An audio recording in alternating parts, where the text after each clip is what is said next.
अध्यक्ष महोदय, 2004 से पहले सरकारी कर्मचारियों को जब वो रिटायर होते थे तो उसको जीपीएफ प्लस ग्रेच्युटी का 20 लाख रुपया एक मुश्त मिलता था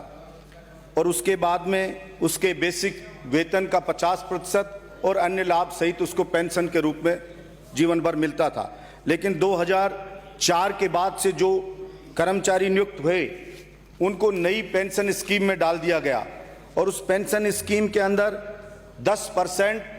प्रत्येक महीने सैलरी का कर्मचारी का कटता है और 10% सरकार जमा कराती है और उसे सरकार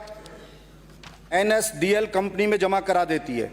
ये एनएसडीएल उसको शेयर मार्केट में उस पैसे को लगाती है और जब कर्मचारी रिटायर होता है उस वक्त अगर शेयर मार्केट में मंदी है तो जो पैसा उसका जमा है वो पैसा भी उसका कम हो जाता है और रिटायरमेंट के वक्त उसको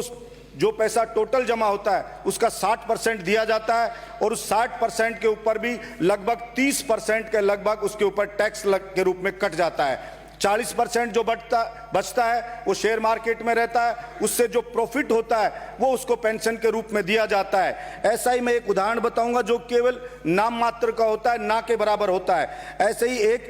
पैरा टीचर जो थी वो प्रबोधक के रूप में नियुक्त हुई, स्थायी हुई। वो 60 साल उम्र होने पर जब 17 में रिटायर हुई उसके बाद से उसको पेंशन मिल रही है, लगभग 1000 रुपये महीने के लगभग मिल रही है, जो ना के बराबर एक गैस का सिलेंडर भी उसका आता नहीं है। अध्यक्ष महोदय, मैं आपके माध्यम से सरकार को बताना चाहता हूं कि सरकार को कोई आर्थिक नुकसान भी नहीं होगा और सरकार की 4 लाख के लगभग नई पेंशन स्कीम में कर्मचारी आ चुके हैं। अगर सरकार पुरानी पेंशन स्कीम लागू करती है तो सरकार को प्रत्येक महीने जो जमा करता है 10% कर्मचारी का लगभग 2035 से 40 तक सरकार को 200 करोड़ रुपया का फायदा प्रत्येक महीने होगा, यानी 2500 करोड़ रुपया सरकार को मिलेगा।